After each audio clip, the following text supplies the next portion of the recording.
the roots of what Methodists believe in is still so much part of the town, even though this is a multi-faith community. They really believe in education, which is why so many of these streets are named after institutions of learning. They believe in the cohesion of community, which I know is today. And so we are rebuilding. We are rebuilding. We are rebuilding.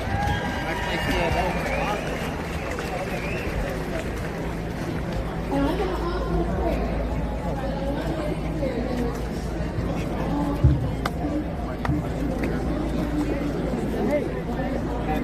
Amazing. I got a phone number for you. Hey guys, we're going to win a few more minutes. Good to see you too. So sorry. How are you doing?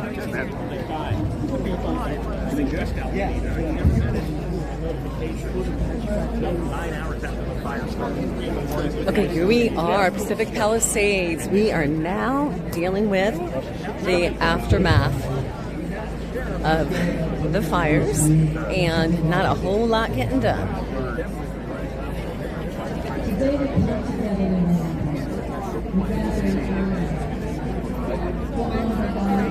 Hey, Elaine. Hey, baby. Hey, you're live. Why don't you give me a couple words? Here we are, looking at the building right behind you, completely dilapidated.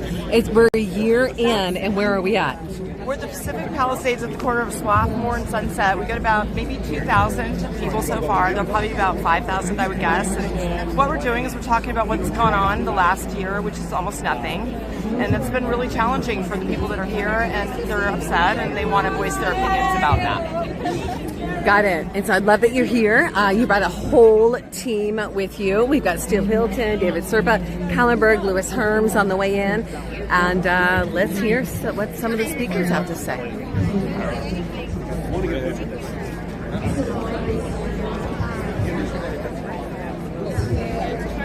Tells the whole story.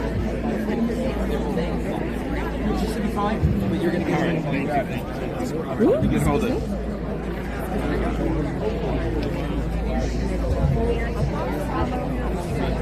Okay, we are getting ready. Lewis, I'm so good. It's literally good. I just saw you pop up on live. Cool. All right, let's pop this around real quick. Let's take a second. And unfortunately, I can't see my screen. Okay, guys. Let's pop that over here.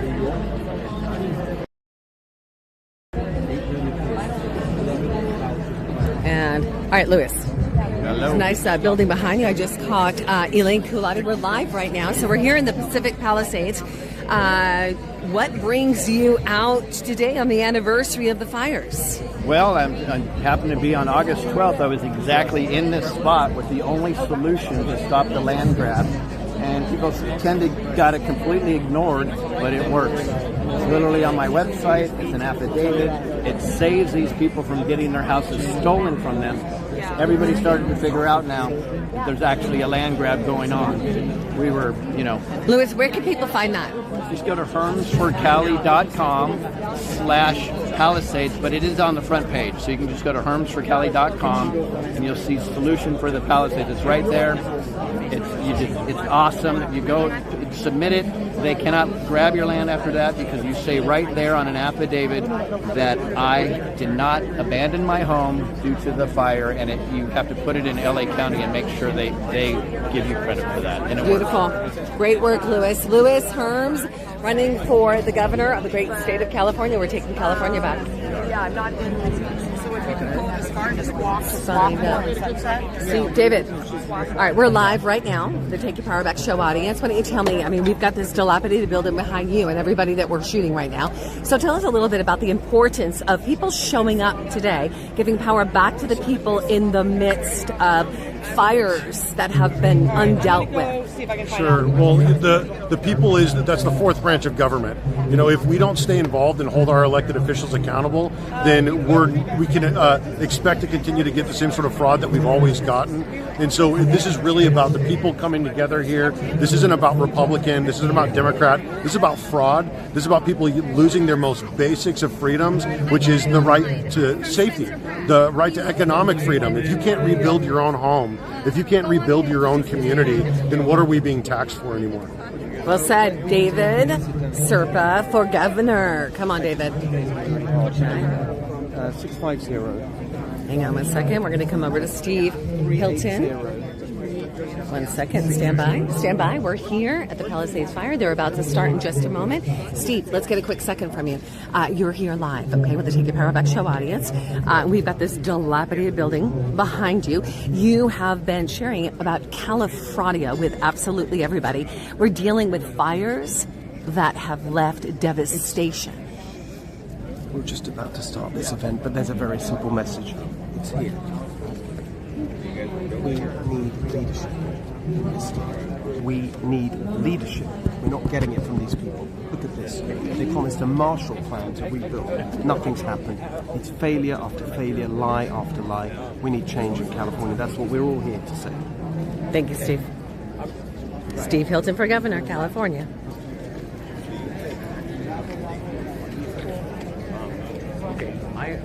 All right. We're beginning to start in just a couple minutes. And let's check in. We've got press.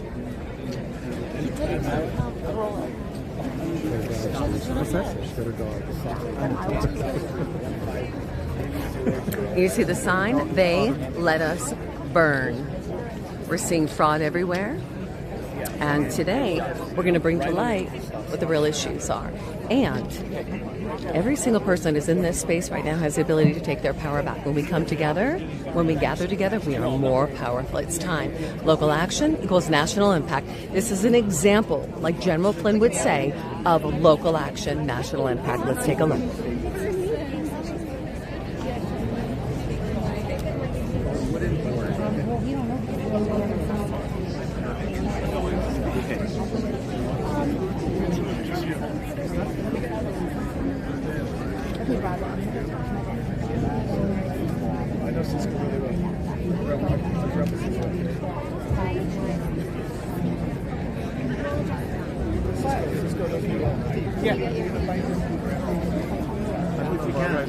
Hi. Well, Mr. Menendez, how are you? I'm good. How about yourself? Ah, fantastic. So we're here live. This is a pretty exciting day.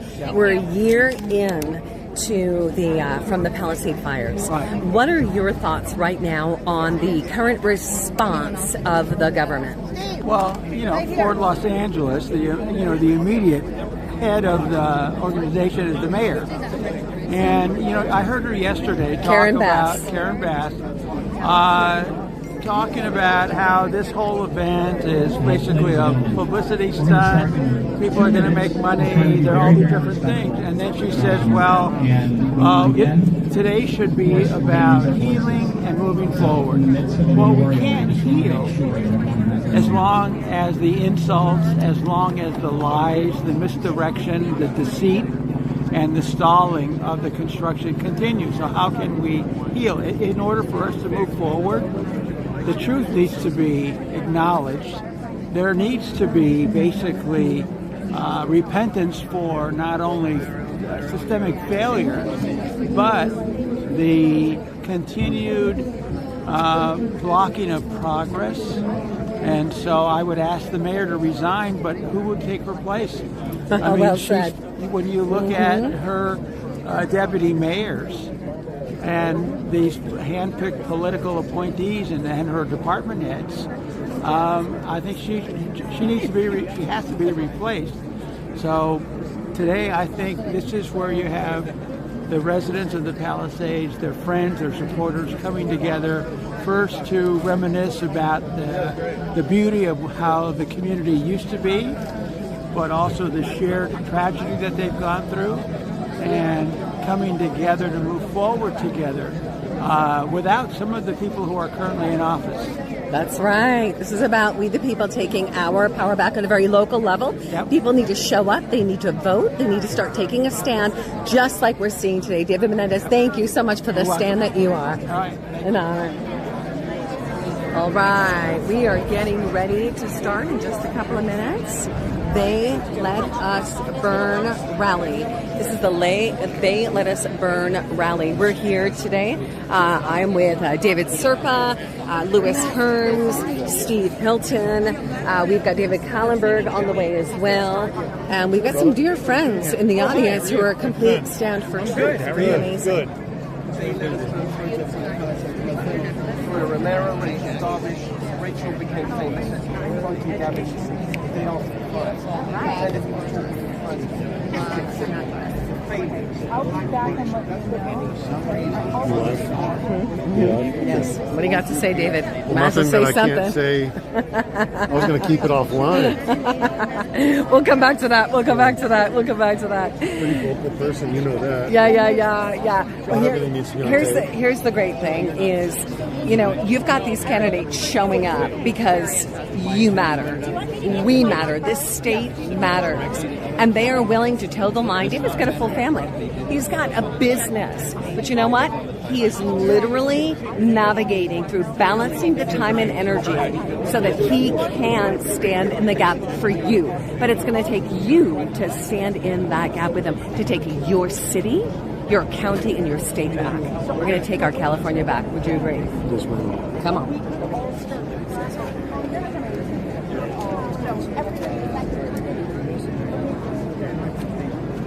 You guys have been amazingly patient. Thank you so much. We just want to be as respectful as possible. After this, we'll get started. A lot of energy.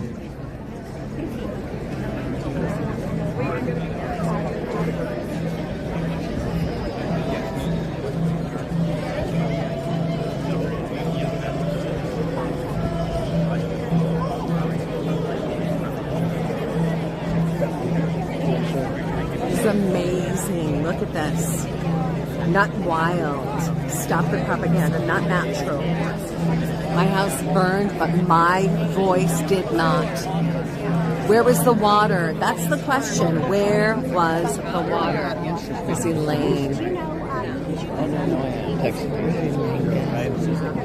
I don't know how he's still alive. Did you hear that? I went to grad school. They shoot Well, Elaine, I'm going to grab you when you have a second. Anything else you want to say right now to our live audience? I think it's really important to say that Tracy Parks is here, and I know we all know Tracy. She's a Democrat, big one, and a lot of people would, want to blame her, but she's here at an event with very mad people, and she's showing up on behalf of LA's mayor, which I think is really important, and she's going to get up and talk and everything, and I'm very proud of her for doing that, because I think it's, that's the whole point. Like, when you're in public office, you have to be very brave and courageous. You have to own your mistakes, and you have to be able to talk to people and explain what's going on. And I think that we've had such a lack of leadership in California, and one of the things that really marvels me is that whether I support Spencer Pratt or not, that's not relevant. What's relevant is that at least he got mad enough to get several thousand people to come, and for that I'm really proud to know that he's from the Palisades and represents the Palisades. And I'm really glad that he was able to get some of the speakers that he's gotten that otherwise would not get up on a podium. I'm very proud of him for that. So good. So you see this, Elaine Colati, as an opportunity for all the sides to come together to shift what's been happening. I see this as the beginning of a revolution in California for better management in the state. This is the beginning of the revolution. We have had it with California's management. And what you're seeing today is somebody like me who's interested in politics and Steve Hilton standing together saying, what can we do? Or, Dave Serpa and Tracy Parks. And it doesn't matter. We just want better management. That's what you're seeing today. Come on. Remember today. Come on, remember today. Remember today. Elaine Lipstick Farmer. We want to make sure that everyone has their moment. Unfortunately, our permitting is only for a couple hours. And if we wait more, we will not be able to do our event. I hope you guys are okay with that. Amazing. All right. Corinne Clifford. So listen, why are we here today? Truth? They let us burn? They let us burn? They let us burn? They let us burn? They did. They let us burn. And you know what? We're not going to stay down. That's not going to happen. So let me tell you what's going to happen today. We've got about 12 speakers. I'm going to kick it off. And what we're going to do is we're going to tell you about their accountability. We're going to tell you about the 10 steps that we believe that we can take to build this thing back. And then at the end, we're going to hold them accountable. They need to be transparent and accountable. The days of gaslighting should be over. Am I right? I want you to raise your hand if you lost your home in this fire. Keep your hands up. Keep them up. I want you to raise your hand if your home is toxic and it's standing. Keep them up. Everybody, keep your hands up. I want your hand to be up whether your home is burned or whether it's toxic. Now, I want you to put your hand up if you ever lived in the Palisades and your home was burned or toxic. All of us. Yeah, that's what I expected. We're a deeply affected group of people. We have been through a lot this year, and our leadership has not made it easy. So are we ready? Are we ready to kick this off? I'm going to put my glasses on because otherwise I can't see, because 52 years old does that to somebody. That's right. All right? So here we go. Brace yourself. All right, we the people are here right now in Pacific Palisades, California, and I'm Jeremy Padower, citizen.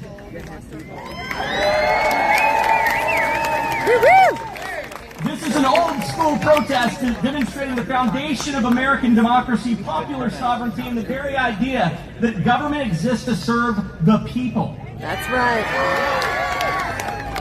We the people. We the people. We the people. Elected leaders are not monarchs. They're not rock stars, or they're not deities. Elected leaders work for us. California leadership at the city and state level failed. They let us burn 1 year ago in ineptitude, gross negligence, lack of proper planning, lack of resources, lack of people, and purposeful policy that let it burn. And today we rise like a phoenix. The Palisades dolphin is no longer blue. We are red, orange, and gold, the color of fire. You did this to us, leadership. This is our origin story. But before we tell you that story and list our 10 demands for the rebuild, we call them imperatives. They're really demands, let's be honest. You must know we're not here on ideological grounds. Shocker, this is not a political rally. This is not about party politics. Party politics at the local level should sit in the back seat while operational excellence drives the bus. Amen. Okay? So if you consider yourself a Republican and you consider yourself a Democrat, when you're a city council person or a mayor or a governor, is the following: can you do your job or not? In our case, the answer is a resounding no! Today we will speak the truth to power. We will provide a vision for the rebuild of the Palisades. Today we will hold leadership regardless of party to a high standard of operational excellence, and to remind them that there are consequences when they fail to act with transparency, accountability, and without vision. So, what happened? What happened, guys? They let us burn! Yeah, that summarizes it. That's a pretty good summary. That's a good summary. The good news, America, is that so many things have to go terribly wrong to burn down a city. It just doesn't happen with one or two things. It's like an airplane, a commercial airline times 10. There's a lot that has to go wrong, okay? The bad news is that both sides botched this, as Mayor Bass stated on podcast last month, and then attempted to delete. She's quite good at deleting things. Hold that thought. Our unnatural disaster started 6 days prior to 1/7. The state failed to put out the origination fire called the Lackman fire. Anybody aware of that one? On state grounds on 1/1 due to protected plants, the milk veg plant. Does anybody know what that is? Do you have a milk veg in your home? Raise your hand if you have a milk veg in your house. Never seen one. Yeah. I don't have one either. I don't have a house! I don't have a house. All right, that's fair. Raise your hand. I'm not going to do that. All right. What is a milk veg? It's a shrub. Shrubs are weeds. Ironically, they're known to thrive after fires. Go freaking figure, right? The state chose plants over people in their confidential, quote, wildfire management plan for Topanga State Park, designating, quote, avoidance areas where basic fire protocol wasn't allowed regardless of the risk to human beings. That's you and me. That initial fire set for 6 days without proper attention, no fire retardant from above, no mudding to get under the brush, no thermal imaging, and limited observation. That is what they call the very basics of putting out a fire. Right? Yeah, I feel the same way. Firefighters texted, quote, the rocks are hot to the touch and the tree stumps are smoldering. City firefighters were directed to leave despite these warnings. The city and state secretly left us to die. Do you feel that way? Yeah. Does that seem like an over-exaggeration to you? Yeah. Am I demonstrating hyperbole? Yeah. Did we just not have a memorial over here celebrating people who passed away as a result of their incompetence? Yes. Yeah.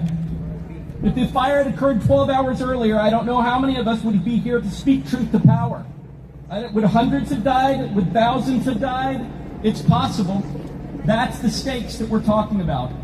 One thing is absolutely certain. On my drive out of the Palisades, oh man, emotional. Excuse me. One thing is certain. On my drive out of the Palisades at 3 p.m. on January 7th, 2025, there wasn't an organized attempt to get individuals to leave their homes in an orderly fashion. Did you notice any organized attempt to get you out of your place? No! There were no sirens. There were no bullhorns. There was no authority figures on the streets begging, prompting, pulling people from their homes. There were no sounds of urgency. We drove down Swarthmore onto down Sunset without passing a single emergency vehicle or hearing a singular alarm. From what I experienced, there was almost no support in the middle of the day. There was no mayor. So you tell me what this would look like at 3 a.m. You tell me. This happened at 3 p.m. At 3 a.m., I want you to raise your hand if you think your life would have been in danger. And they ask us why we're here today. They ask us why we have feelings, why we might be holding and speaking truth to power today. I'll tell you why. Because they almost killed us. Listen, what's on the line here is death. It's not just your home. It's not just your financial being. It's your life. Later, we found out there was no water in the reservoir. 117 million gallon Santa Ynez Reservoir emptied because of a ripped cover that would have originally cost $85,000 according to emails to fix. Despite as much as $500 million in annual Palisades taxes paid in the system, Los Angeles allowed the Santa Ynez to sit empty for 18 months. And why do we need a cover on a 117 million gallon reservoir? For what was planned as a fire safety reservoir in the 1970s. Because our true 6 million gallon drinking reservoir, the Palisades Reservoir, was previously removed from service and also empty. We had 2 reservoirs, both empty, one for drinking water, one for fire. They decided to take them down at the exact same time.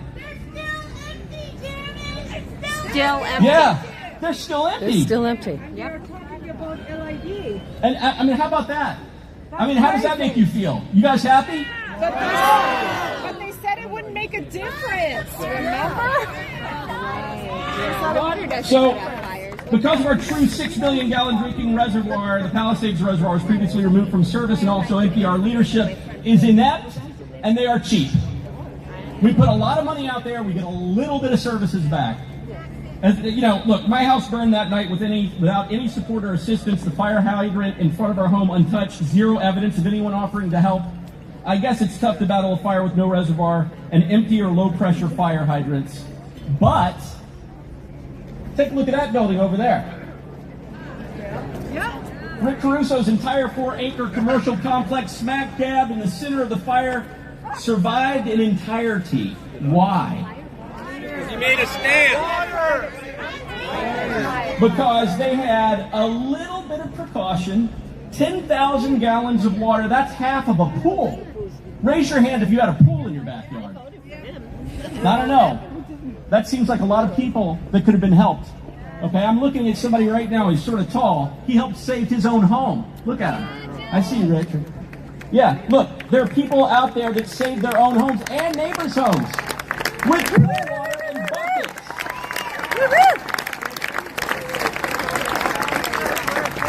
And they ask us why we're upset. And they ask us why we have a beef. And they ask us, why do we say they let it burn? Give me a break. Where was the mayor? Ghana. Gone girl. Yeah. Ghana. Ghana on a cultural mission in the middle of the dry season after some of the wettest weather we've had, in the face of Santa Ana winds, a fire department at 30-year staffing lows, no reservoir. On January 3rd, the city's emergency management department sent emails to leadership warning of critical fire conditions. On January 4th, Mayor Bass left to Ghana. Now, guess what? We got deputy mayors. Deputy mayors are good, right? Not him. Where was the deputy mayor of public safety? Brian K. Williams was placed on administrative leave in December of 2024. Why? Because on October 3rd, 2024, Williams called in a bomb threat against the Los Angeles City Hall due to support of Israel on Rosh Hashanah. Look, I'm not here to say anything about religion. I'm not here to say there's one group that's better than the other, because there's not. We're all human beings. We all bleed the same color. But guess what? That individual certainly felt something that day. Was he charged with a hate crime? No. He got 1 year probation, 50 hours of community service, and a $5,000 fine after pleading guilty and claiming it was all because of anxiety. Our mayor appointed leader of public safety. So what do you do as a leader when your head of public safety is gone? She left a known threat. Mayor Bass, deputy mayor, had been terminated. The team must have been in total shambles. You can't tell me there was a plan. The city rolled the dice and we lost, and the state rolled the dice and we lost again. Worse. We can't review Mayor Bass' text messages the day of the fire because despite the LA Times requesting texts just days after the fire, Bass placed the text on 30-day auto-delete. Oopsies. Cover up. Innocent people don't erase text. Innocent people do not erase text. Right? Immediately after the fire, Bass and Newsom began the gaslighting, misdirection, and lies tour in the most coordinated and immediate effort. That was an act of nature. Smiling, by the way. Smiling. Is anybody sick of the smiling?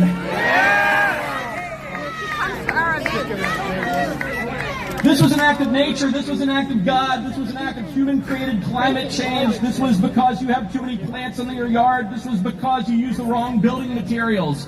This was because of you. This, according to Newsom and Bass, this had nothing to do with their choices. This had nothing to do with their policies or mistakes or leadership. Newsom and Bass stood approximately right around here on 1/8 with no fire support as the city literally burned around them. Anybody seen those photos? Buildings catching on fire, smoke billowing as they walked around with no action at all. It burned around them.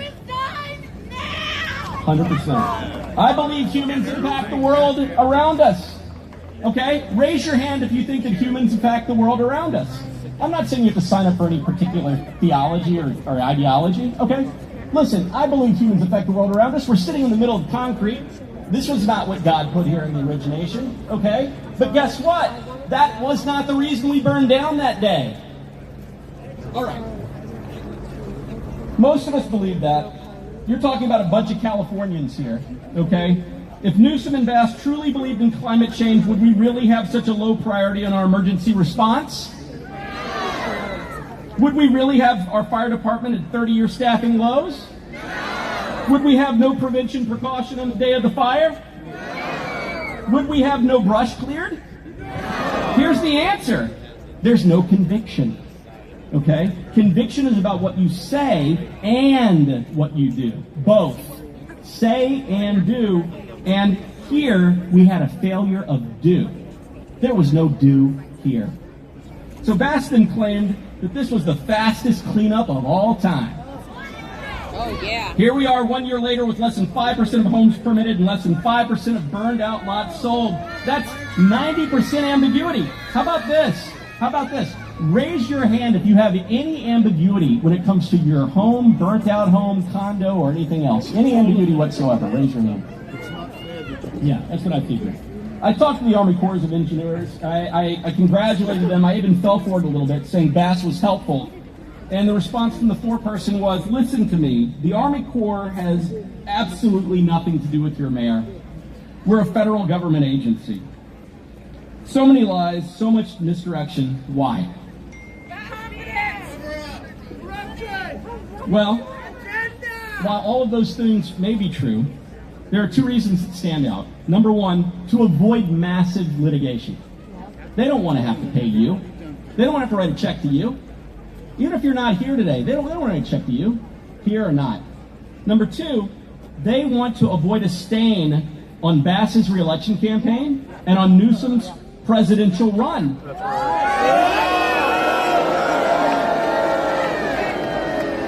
Oh, I see you feel a certain way.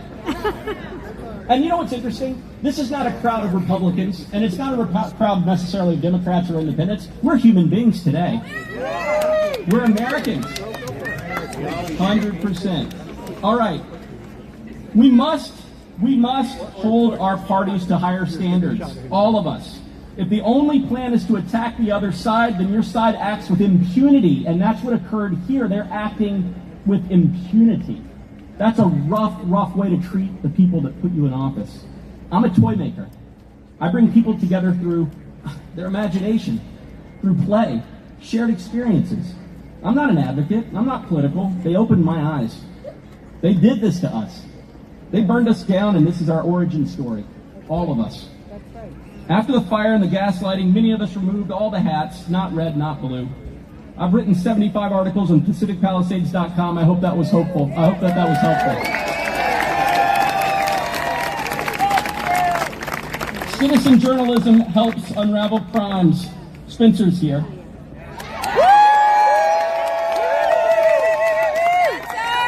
They help with cover-ups and motives that will lead to transparency, redemption, and remuneration.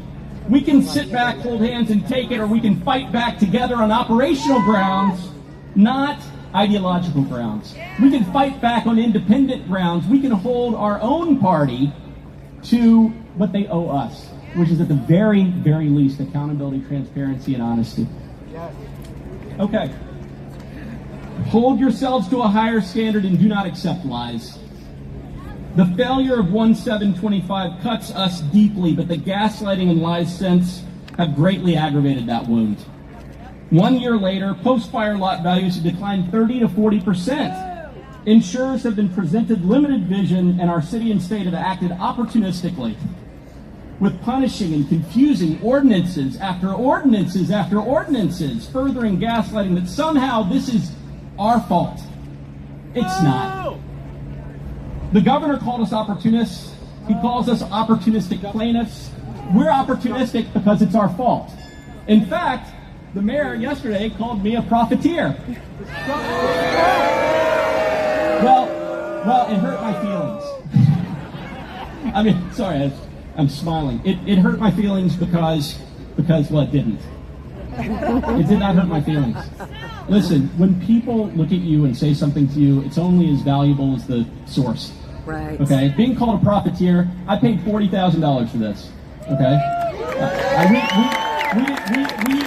We did not accept any external money. There's one gentleman that provided signage we really much appreciated. That was purposeful. We want to be conflict free. Okay. And frankly speaking, my insurance was good. So I'm saying that to you because I want you to know if it wasn't, I don't know. Maybe somebody else would have needed to step in.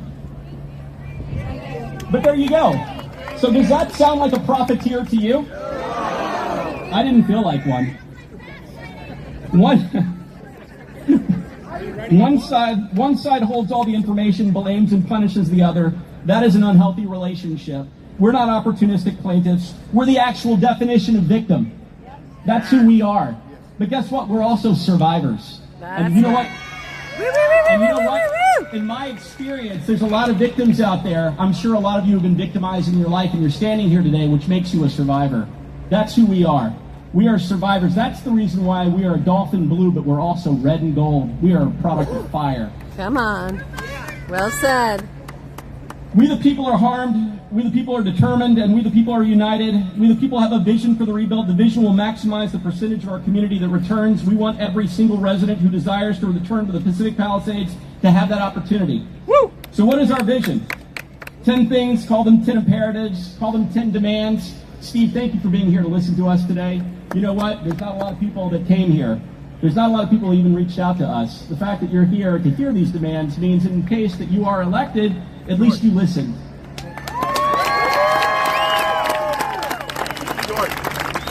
So the first 4 demands fall under the concept of disaster profiteering, where the city benefits tremendously from the burn, a diabolical concept, and worse, the city and state will disaster profiteer to the tune of $10 billion, and I'll lay that out for you right now. Here are the 10 imperatives. Number 1, no sales tax on the rebuild. It's going to cost us $20 billion to rebuild the Palisades out of your pocket, out of your insurers' pockets, and another $15 billion to rebuild Altadena and also Malibu. Thank you, Shauna, for being here. She says 22. That's a lot of money. That's roughly $40 billion at 10% tax. I'm pretty good at math. That's $4 billion into the coffers of state and local government. When they burned us down, that sounds like the definition of disaster profiteering to me. They don't deserve that money, and we shouldn't have to pay it. We want our people to move back. It's wrong. And include Malibu. God knows what the number is. Number 2, no permitting fees on the rebuild. It's been a year. It's been a year. Tracy Park, who's here, sat up and scolded the city council and the person who's in the finance side of it because they had no plan. They had no understanding of how much the money is. You know what? I'll estimate it's about $500 million. We shouldn't have to pay that. They burned us down. Number 3, no property tax on dwelling until we're holding certificates of occupancy. Right now, the city's assessing property tax as if we are speculators on our own burned out lots. They will charge us. Yeah, that's crazy, right? Yeah, it's wrong. God, it's wrong. It's profiteering. All right, so they're going to charge us for the assessed value of the lot, okay, plus the percentage of the dwelling rebuild as of January 1st of each year. So if on January 1st, 2027, your dwelling is 40% built, you're going to pay 40% in taxes for the dwelling value plus the lot. You feel good about that? That's because it's wrong. In fact, it's wrong to charge us anything for the land or dwelling when the city and state are so culpable. Moreover, after the burn area is built back, tax revenues will be at an all-time high. All new homes, likely 40 to 50% sold to new homeowners. That is on your own back because they're not letting you come back. It will be a tax boon. Suck it up today, city and state, because you're going to have a lot of money coming in. Number 4, a ULA holiday for 5 years. ULA disproportionately impacts those who must move. I know that it's been positioned as a tax on people who have very expensive homes. Let me tell you something. Do you think these speculators are going to come in and accept less margin? Or do you think they're going to impute that upon the person who's selling the lot? Yes, it's going to be the lot. So if your lot was worth X, now it's worth X minus whatever the ULA tax is, because they're charging you. The speculator, the builder's charging you. Okay? So don't believe that you're getting away with it just because your house is not worth X number of dollars. It is a bad, bad law. Number 5, now we're leaving the world of profiteering and entering into things that we need. And by the way, these are 10 imperatives. There's probably 20. I just have enough time for 10. Number 5, police in Palisades Station. The Pacific Palisades didn't have a police force prior to the fire. We had 1 car on loan from LAPD. I'd go days without seeing a single officer. You guys see an officer every day in the Palisades? When our home was robbed in 2018, we caught it in progress on cameras. 47 minutes later, the police showed up. Not acceptable. No Palisades police for over 25,000 citizens is ridiculous. Brush clearance. Number 6, we need a clear plan. We need this for our own insurance. We need this for our own peace of mind. Number 7, budget transparency. Los Angeles doesn't provide budget transparency or how many dollars Pacific Palisades pays into the budget or how many dollars we receive in services. Does that seem like a problem to you? Yes. Does that seem like a victim-victimizer kind of relationship? It does to me. We estimate that our payment into the system is up to $500 million annually in property tax. We don't have $85,000 to fix a reservoir, and I almost cursed, but I didn't. We don't have $5,000 to fix potholes. Again, classic victimizer-victim relationship. One side holds all the cards, and that must end. Number 8. Love that. Number 8, electrical undergrounding. Bury the lines now. We burn down, and above-ground electrical power lines are a menace. This isn't just an eyesore. We're not just complaining. We put a lot of money into the system, and we're happy that others are sharing in that. Bury our lines. They help perpetuate this fire. Number 9, evacuation planning. As I mentioned, there was no plan on 1/7. It was an absolute debacle. I want to raise your hand if you thought it was a debacle that day. I would say that that is pretty darn close to 90%. I don't think I've ever seen 90% of people agree on anything. Okay, and then finally, insurance planning. If you believe our leadership, they say insurance is tough because of climate change or weather or because insurers are acting unscrupulously. Here's the truth. Every region of the United States has weather. The Midwest has tornadoes. The East Coast snow. The South heavy rains. Florida coast up to New York hurricanes. The last I saw, there is no difference with California. Insurers have left at least partially because our leadership accepts zero accountability. Insurers simply cannot work with someone who isn't willing to learn from their mistakes, or they charge a lot more, which is coming. Moreover, we're up against the insurance lobby, and they're formidable. The insurance lobby is powerful, they are tough, and I don't know. I've never met one. I don't know if I'd like them or not, but at least we have to deal with them with integrity. The fewer insurers who are willing to compete, the worse it gets for all of us. And here's an 11th demand. Settle the lawsuit. This will be the largest court action against a grossly negligent municipality of all time. Either way, you're gonna lose. Either way, Bass and Newsom, you're going to lose.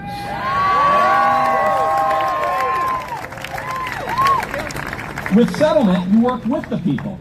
Settle claims and work towards resolving go-forward issues like electrical undergrounding, insurance challenges. Without settlement, you work against the people. Fight those who you victimized. Call them profiteers, for instance. Yeah, and work against their long-term good.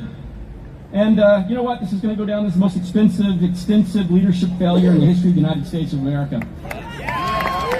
So it's simple.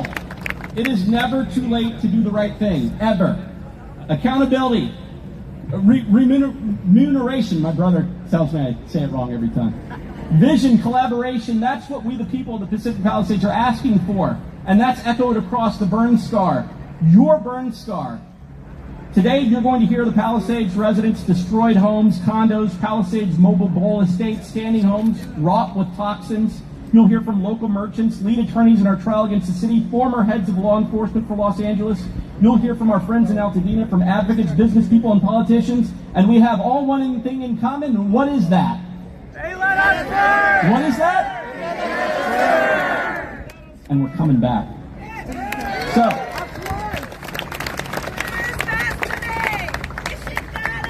all right.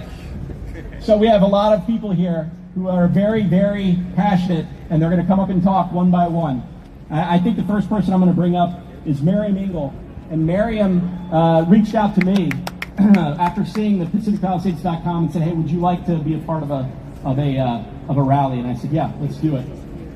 Miriam has been a whirlwind coordinating the hard parts of this event while I had the easy part of writing checks and working with speakers.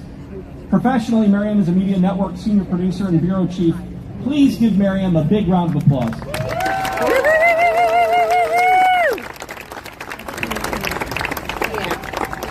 Thank you, gentlemen.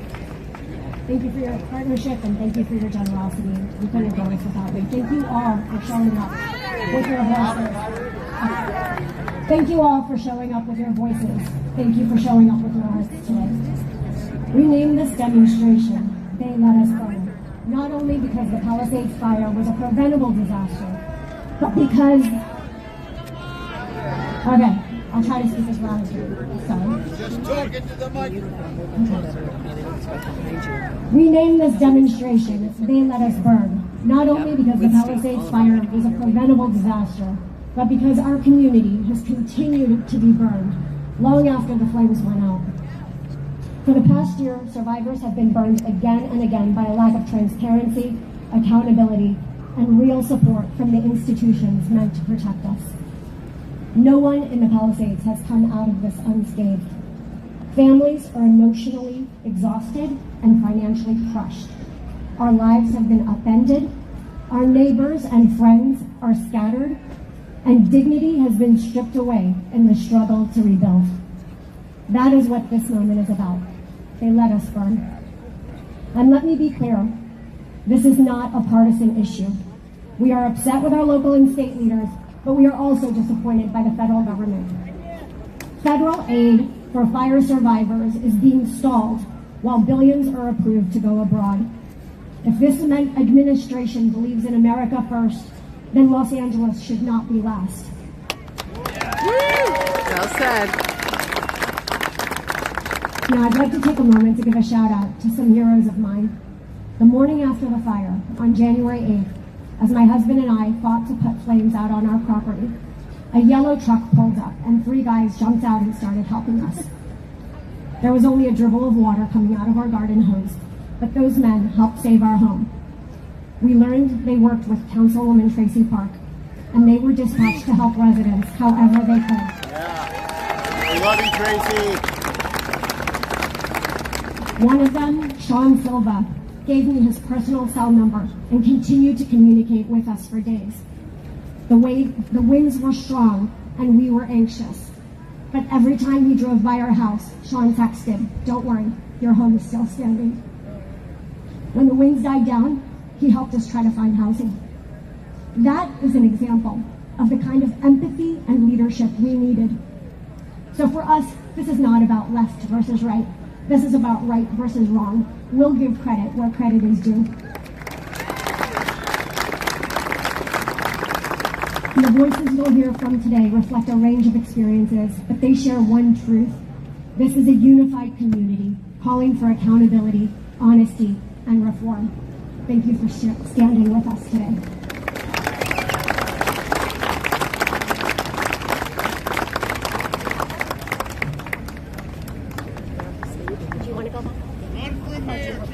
We love you, Tracy. Go, Tracy. Great job, Tracy.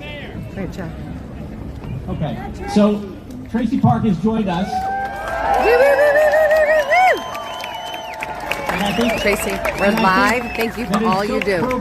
Thank you. To the guy, Sean Silva won. that the people who be elected show up for something like this, right? Tracy, I think a lot of people... Oh, did the mic go out? It's back. Tracy, I think a lot of people feel positive about you. And you've heard a lot of tough things today, but you stand there and you heard it all and you listened, which is more than I can say for a lot of other folks. Okay? So Tracy, come on up here and take the mic.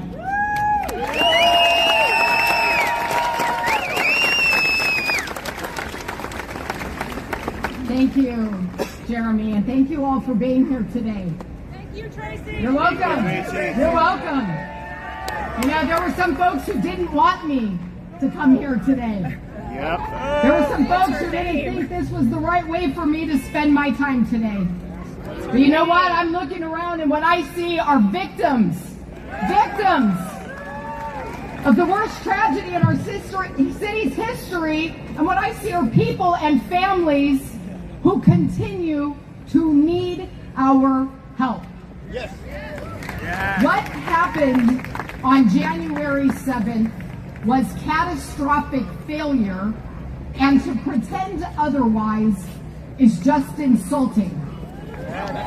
You did not imagine what happened, and you are right to be angry. I personally did not lose my home and my entire community last January 7th. But I did bear witness to what happened to yours. It wasn't an act of nature. It wasn't some storm of the century. And it wasn't climate change, and don't let anybody try to tell you otherwise.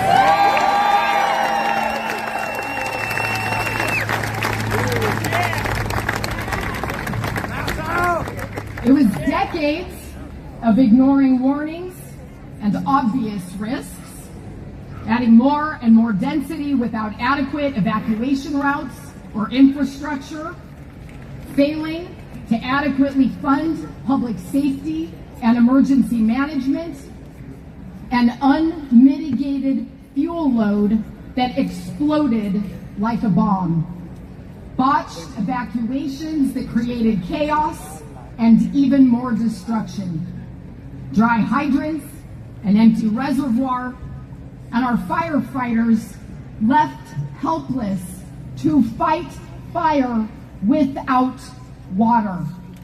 On January 8th, we were on the ground in the Pacific Palisades putting out fire with dirt because there was no water on the day that we needed our infrastructure and our systems to work. The one day in history we needed our systems to work, and they failed us all. What led us here was years of taking shortcuts and fixing structural problems with Band-Aids and duct tape. And we still don't have answers. Get past the hook. That drag on without transparency are not acceptable, and you deserve the truth.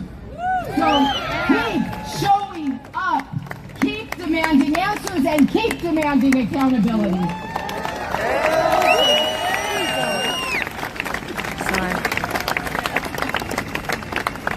What you all are asking for going forward is basic. It is reasonable. And we shouldn't have to beg our government to make this right. Of course, your permit fees should be waived, and no, you shouldn't have to pay sales tax on your rebuild. Yes, you need a police substation and more fire safety personnel too. Of course, we deserve an enforceable brush clearance plan. In fact, why isn't there already one in effect?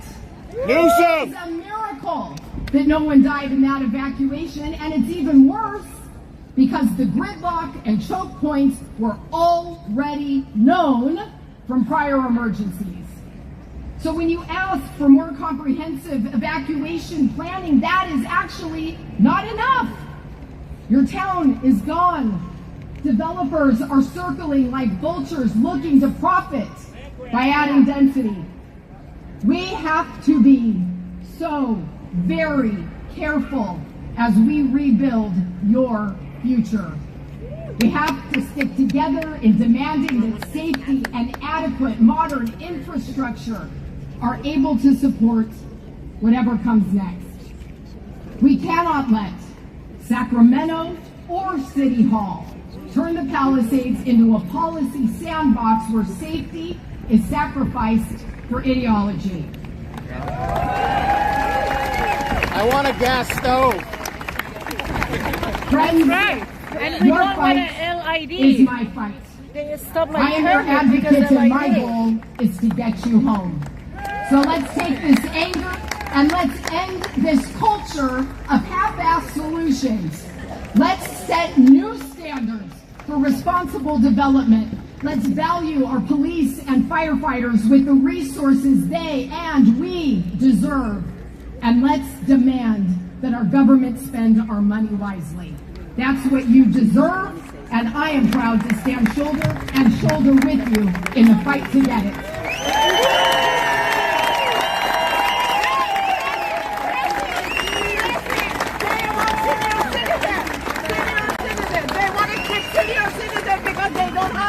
Anything. Yeah, they want to kick us from this 501 because I'd say we that's don't comforting. have money to pay their assessment. I mean, that's the first time I smiled. I imagine a lot of you felt the same way. You know, we deserve a moment to take a deep breath.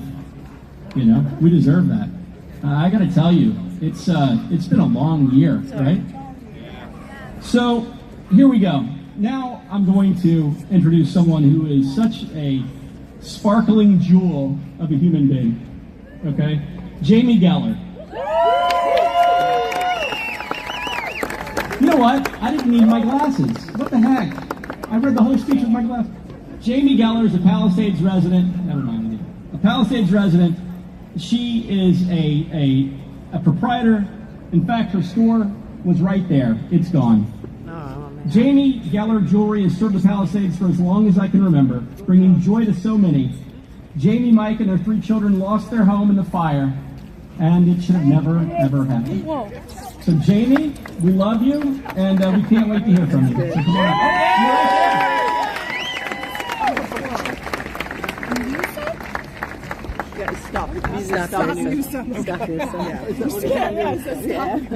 Got this. Good morning, everyone. Morning. My name is Jamie Geller, and I'm a Palisades resident and business owner.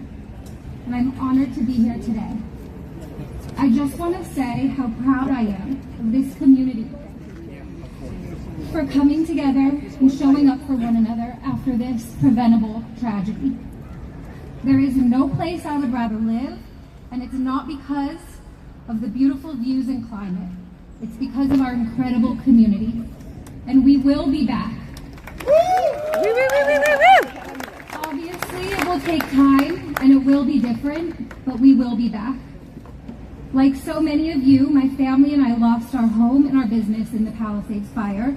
And like most of us here, we have spent the past year fighting just to try to understand what our futures look like. Beyond the loss of our community, our belongings, and our income, the hardest part of this grief is the loss of our sense of stability. If we were in the Palisades, as far as I'm concerned, we were living the dream. This was it. We made it. Whether we were here because our families have been here for generations and we managed to hold on and stick around, or whether we moved here recently, we all worked so hard to make the Palisades our home. And all of that stability burned down with our town. This tragedy was preventable, and that is why we are all here today. We are here to hold our city, state, and federal government accountable for letting this fire burn down almost 7,000 structures and damage more than 1,000 more. For letting 12 human beings die during the fire and countless others pass away in the months that followed due to the stress and heartbreak. Not to mention the unknown number of pets lost, not to mention the trauma we are all living every day. I am here because the biggest lesson I learned in this experience is that it doesn't matter where you live or what you pay in taxes. There is a huge flaw in our government, and it is time for that to change. I remember when Hurricane Katrina came and our government did nothing, and we all thought, oh, it's because it's a low-income area, so our government doesn't care about them. I remember when the Camp Fire happened up north, and all those people died, and our government did nothing, and we thought, oh, it's because it's in the middle of nowhere, mountains somewhere. And I remember the Lahaina fire, and our government did nothing, and we thought, oh, it's a land grab. And I remember when Woolsey happened, and the government did nothing, so my friends formed the community brigade to fight for themselves, because they knew in a fire they're left on their own. And I thought they were exaggerating, I thought they were nuts, and then it happened to us. A large, affluent, easily accessible town full of important people. And they abandoned us too. So I am here to do all I can to make sure this doesn't happen to anyone else. I'm here to speak loudly and make sure everyone knows it can happen to them too. Our government is not going to save you or help you build back after a disaster. This is not a right versus a left issue. This is about an inherent flaw in our entire government, and we, the tax-paying people, are paying a price, and so now we are demanding change. For the last 300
Park environmental scientist and a captain at the LAFD after midnight on January 1st when the Lockwood fire was burning.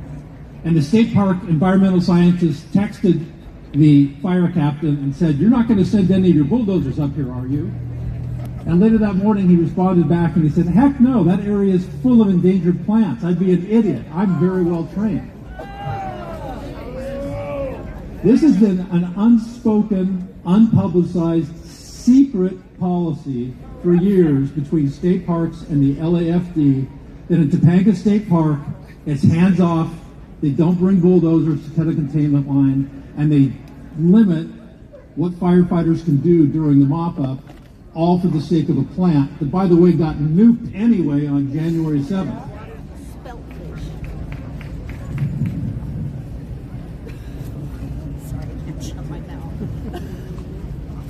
During the depositions of state park environmental scientists, we also learned that on January 1st, after the firefighters had finished putting the fire out, they thought, the state park's environmental scientists grabbed firefighters, we have video and we have photos of it,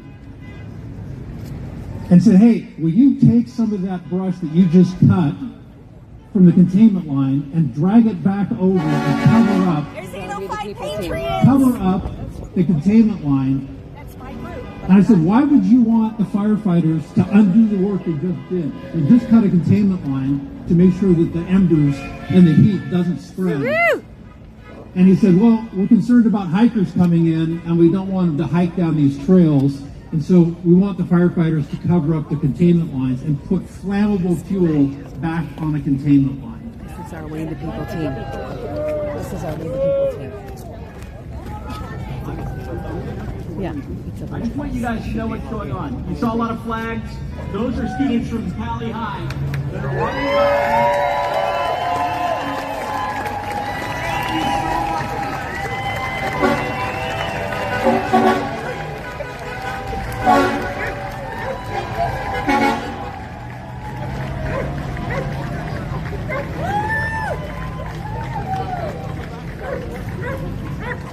What group are you guys a part of? Faith for Freedom. Oh, Faith for Freedom. That's what part of LA? No, this guy started in Florida, and he only had like 5,000 followers. Now he's up to over 200,000. Fantastic. He's just trying to do it in every city, just to bring Faith unification. for Freedom. That's fantastic. That's awesome. And then all the drivers as well? No, they're veterans from 805 Yes. area. Yeah. I was on the texting with them yesterday. Okay. Yeah.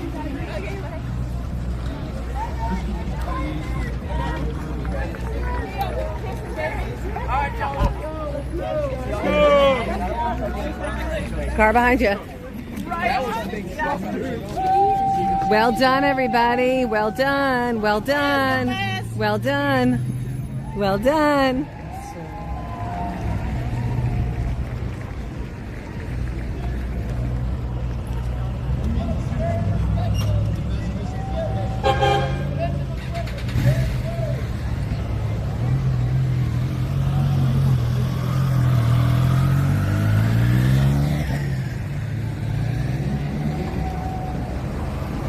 All right, guys. So we have a bunch of We the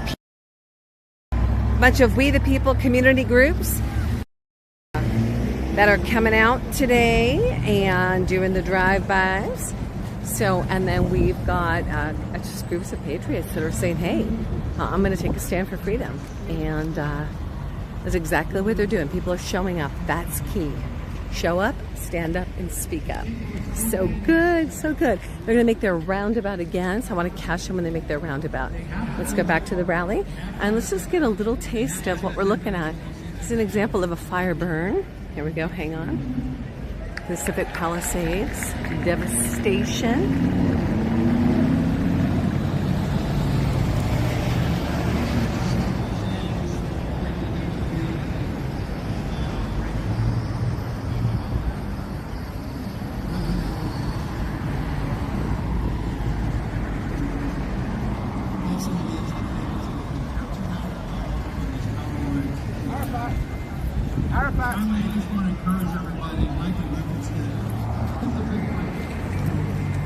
all of us can stand here and say, you know what, it just seems so clear and so obvious to us. Despite the city of Los Angeles and the state of California, they filed most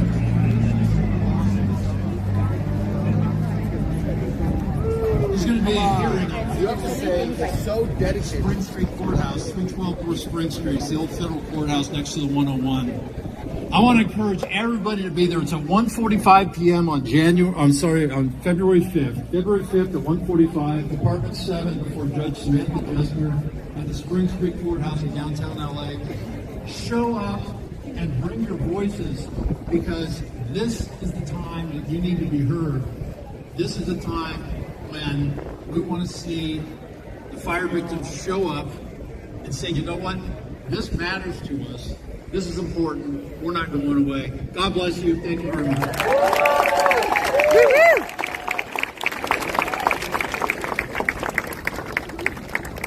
I'm going to scoot by if that's okay. I am 5'6". I mean, 5'6" and a half. Excuse me. Let's sneak by. You're doing great. I have a question for you guys. Where are all the celebrities? That's right. Aren't we known as a town filled with a bunch of people that are known? It's been really disappointing. It's been really disappointing. I haven't seen an honorary mayor come around either. Look, honestly, let's put it this way. When times are good and you look around and see who's there with you. And when times are bad, look around again and see who's still there. Those are the people that matter. We still love our celebrities, though. I'll be honest. Listen, Spencer's multifaceted. Heidi's multifaceted. Come on. You want to be dimensionalized? Why don't you have an opinion? Then you're dimensionalized. Okay. Next up, John Brown. He's a Palisades resident, and he lives in the Palisades Bowl Mobile Estates. And let me tell you something, they've had a particularly difficult time. I don't know if everyone's aware, and we wanted to be super inclusive and make sure you heard from everyone, and you can't have this without talking about those guys. So John Brown lives in a community of 172 manufactured mobile homes located in the Pacific Palisades. This community dates back to the 1890s Methodist camp before becoming a mobile home community in the 1950s. These homes were destroyed, all of them, in the fire. This community of affordable housing, by the way, has felt no love from the city, state, or those who state the importance of affordable housing. Go figure. Again, our leaders are having a big issue with the do part. They'll say a lot, but let's see what they do. John, thank you so much for joining us today.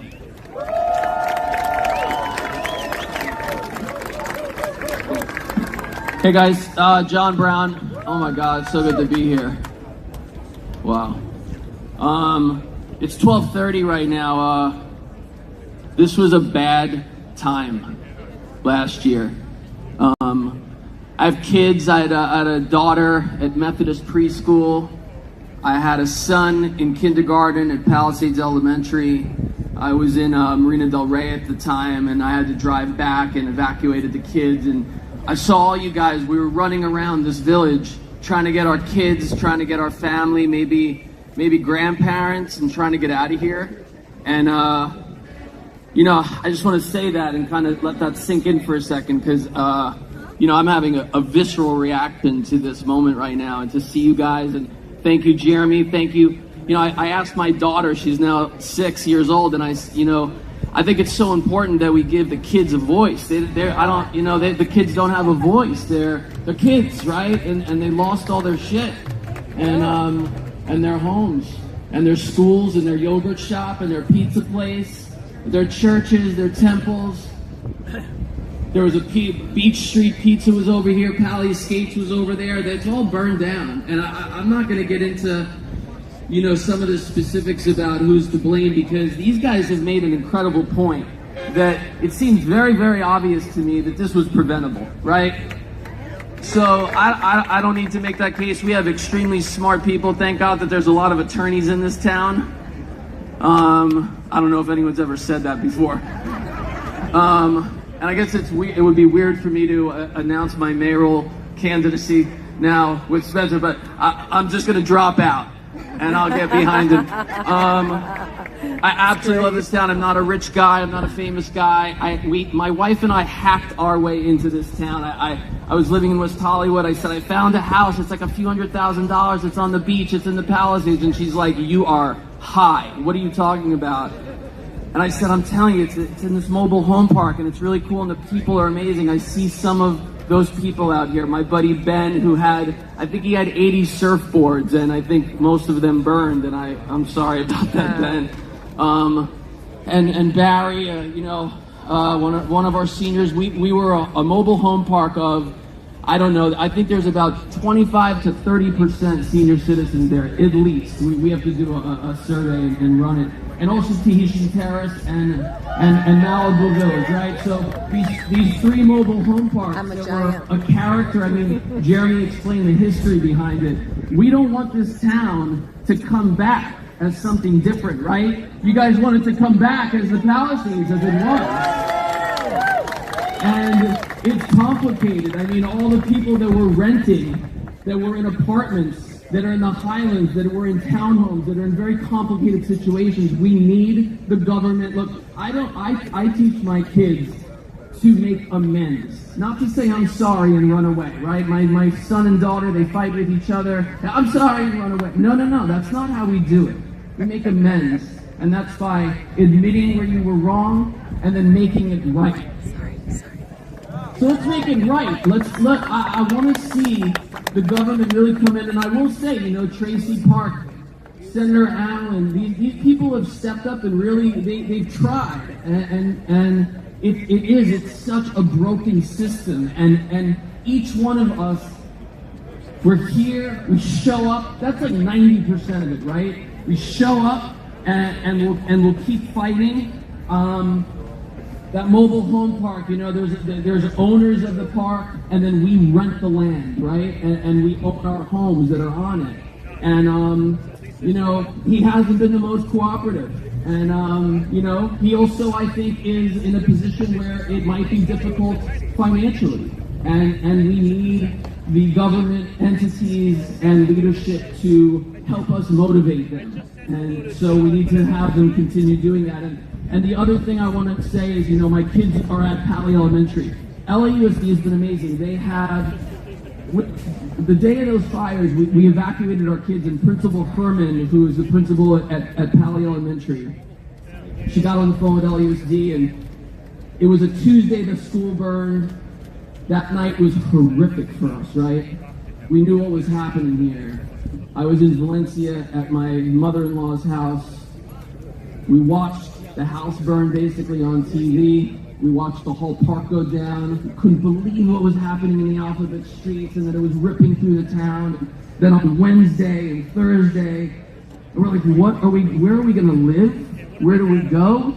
The uncertainty, right? People were saying, even still today, I have uncertainty fatigue. I don't know how I'm going, I don't know where I'm going to be tomorrow. Where am I going to be next year?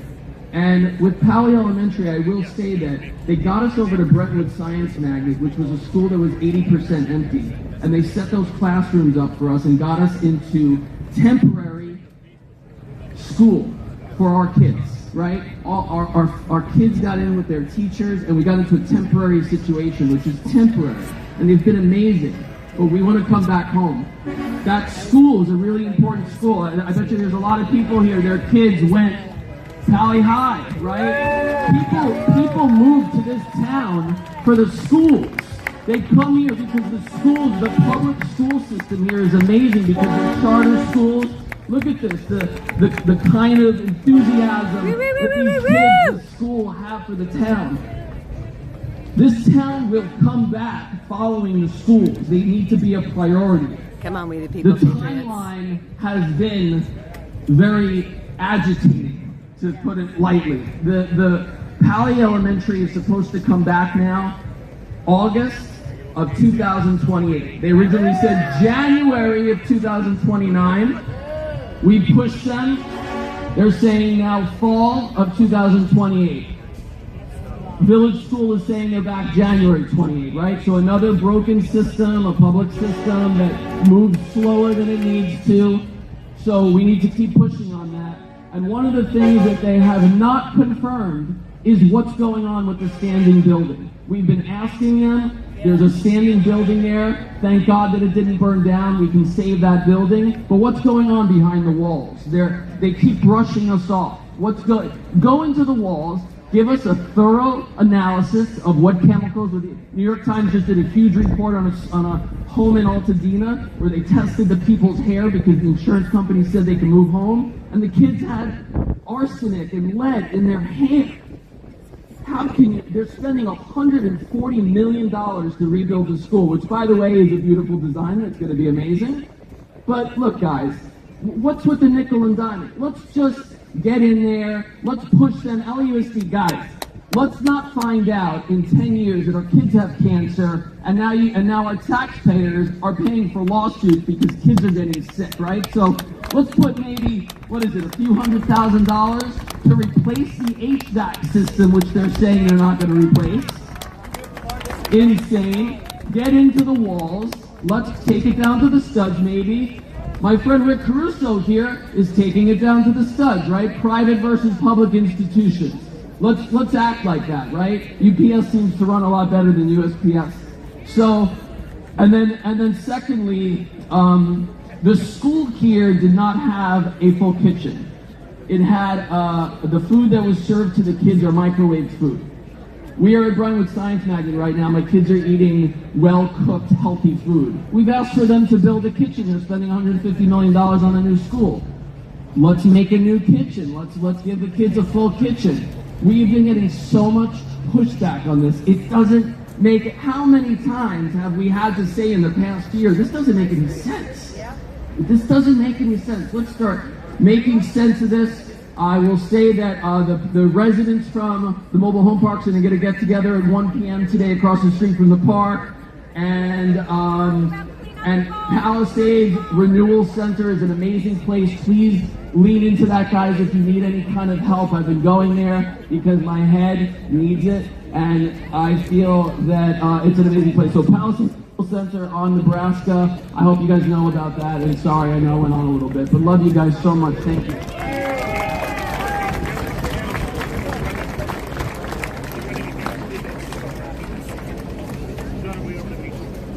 Listen, people have something to say, they should say it. All right, next. Sheriff Alex Villanueva, the 33rd Sheriff of Los Angeles County. He was served from 2018 to 2022. He's the first sheriff to unseat an incumbent in over 100 years. Go Alex! He served LA from 1986 to 2022 total, and before that, the U.S. Air Force and the Army National Guard. He asked me if he could stand up here and speak, and I said, okay, but at least please give a little insight as to why we don't have our very own Palisades police team. Yay! So, Alex. Sheriff, we're very appreciative that you're here today. There's so many people who are not. Thank you, Jeremy. Thank you, everyone, for being here, and I extend heartfelt condolences for those who lost a loved one. January 7th, both here in Altadena, 31 souls that were lost. And I can tell you this right now, every single one was preventable. There is no excuse for that. One person was responsible for evacuations in LA, and most people don't even know this. And that was the sheriff of Los Angeles County. He was on vacation in Carlsbad, while your mayor was on vacation or doing whatever they were doing in Ghana. So the people that were responsible for handling this were nowhere to be found. And I'm gonna real quickly draw you back to 2020. The Board of Supervisors decided that the sheriff shouldn't be the director of emergency management. They want to replace it with a bureaucrat, a bean counter. So they did that in big fanfare, and here's the LA Times article, and it says supervisor removed Sheriff Alex Villanueva as the head of emergency operations. And this is what I told the Times back then 5 years ago. He said the change would only cloud the lines of communication and add an unneeded layer of bureaucracy to life or death matters. Oh my God, does that mean something today? Now you know why when those fires came around in January, no one was talking to anybody, no one was in charge, everyone's pointing fingers, no evacuation plans, no pre-positioning of assets, hydrants are dry, and the important thing that didn't happen, you had 5 days notice from the National Weather Service. That's 5 days that the sheriff should have gotten a hold of the chief of police, LA County Fire, LA City Fire, U.S. Forest Fire. Hey folks, we got some really bad stuff coming here. We got 2 years of record rain, 8 months of record drought, and a bunch of wind. Gee, what could go wrong with that combination, right? That meeting never happened. That meeting's supposed to identify, oh wait a minute, there's still a fire burning.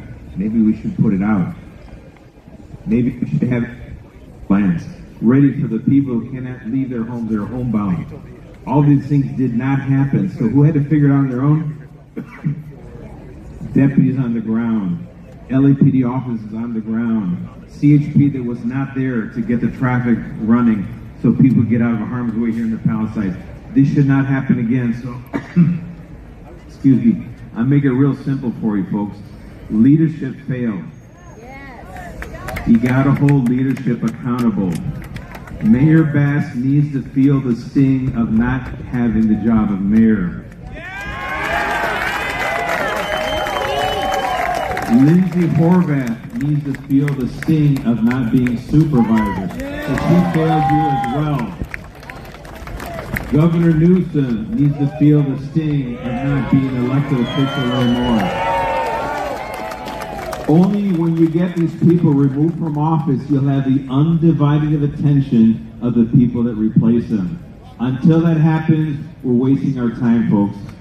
So go about, we'll do everything we can to get you back on your feet, rebuild, do everything you can, but at the same time, spare some time to make sure that one of these fools does not get reelected again. I'll leave you with that. Thank you all. God bless you all.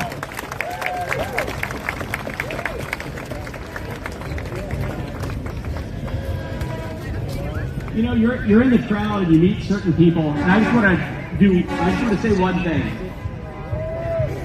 I'm so glad these guys are here too. But in the crowd is a former, current, like the right now, the firefighter of the year on behalf of Palisades. Oh, hold on. Okay, you can do it. No, it's okay. It's okay. How's it going? My name is Mark Samama. I'm born and raised in Pacific Palisades. My family's been here since 1963. And I come to you as a 30-year fireman, but I'm not speaking for the LAFD. I'm speaking on my personal opinion. I can't speak for them. But what I can tell you is that years ago when I worked here in town, I was Fireman of the Year in the Palisades. And I love this town. And I can tell you all the guys at this station love this town. And what happened was, don't blame the guys behind the hose lines. They did the absolute best they could. They were understaffed, they were under-resourced, and they could not do the job that they were wanting to do. Let me tell you something.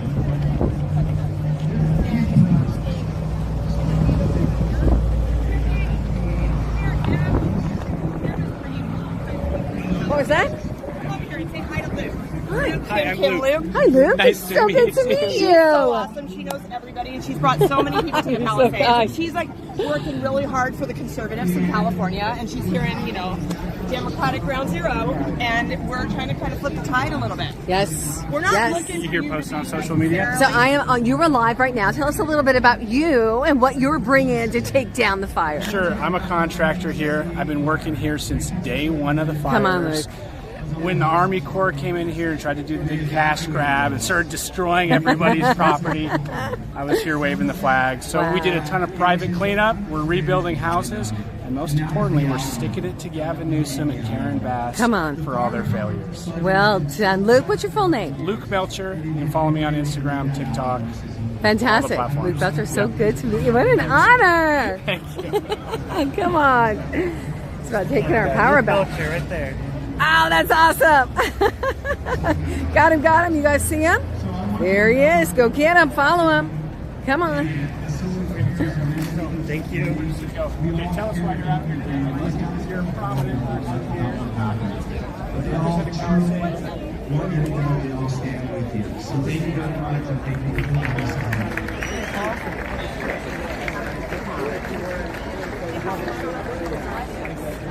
All right, here's the deal. I know why they haven't put it back. The Sacramento stole all the money, so there's no money to put it back. So what they're going to do is they're going to blame Karen Bass and the city and the fire guy that put the fire and the police department and the sheriff's department and the fire department and the DWP because they didn't take care of our money, our taxpayer dollars, for 4 decades. Okay, 4 decades. And that's why it burned down. I'm sorry the guy lit the fire. I'm not discounting that. I'm just saying there was no water. Where did the money go? Oh, well, we're going to doge Gavin Newsom. We're doging Gavin Newsom. Yes. So the money went to NGOs, special interest groups, and nonprofits. So money gets earmarked and allocated to solve a problem. They give it to the people in the middle, they're sharks. They eat all the money, and then the problem gets no money. This happens everywhere. Look at Minnesota. In California, we're going to eclipse it. It's going to be billions and billions of dollars. And Gavin, he says he's not inclined to run. He's turned out. He's done. So he instead wants to run for president, which is insane because on his watch, all the money went to him. And that's all I'm going to say about it. I'm done. Hey, stay connected. Respect me. Thank you. Whenever you're ready, you tell me. Whenever you're ready. I can pull them because I want to talk to you. What do you think with the whole, why would everyone wearing the dress that I today? I know it's one of the few things that you just have.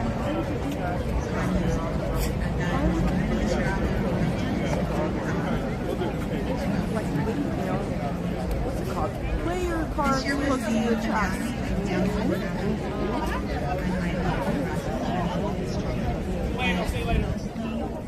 Are you out? Love you, Liz. Thank you for all your support. Okay, let me grab these cards. We'll go back. All right. Okay, guys. So we are just finishing up the rally at Pacific Palisades. I'm here with Elaine Kulati, lipstick farmer. She's a rock star. She has been fighting for all of the people of the Pacific Palisades. She's been standing up against, well, I would just say she's speaking the truth about Karen Bass. She's speaking the truth about Newsom. And what are your final words and call to action to the people today? When you go to the vote, poll, or you pull it out of an envelope, it doesn't matter. You need to Google every candidate you're voting for and get their voting record. Don't do it, blindly. For example, don't do it because of the color, red or blue. Don't do it because you have name recognition and you think you know them. Really do your research. With AI, you can do your research in a second, and then you can vote for somebody who is aligned with you. What you want to do is make sure that the people that you vote for are working for you. They're not working for the people that are trying to put them into office, because that's money and that's bribery. They just don't say it. They call it campaign financing. It's not financing. It's a payment so that you will do what I want because I gave you so much money. Be careful. All right, come on. Let's take our power back. You guys have the opportunity. Stand the gap. Do your research. Do not settle. It's time for you to choose those that will stand for you. We love you. We'll see you guys on the other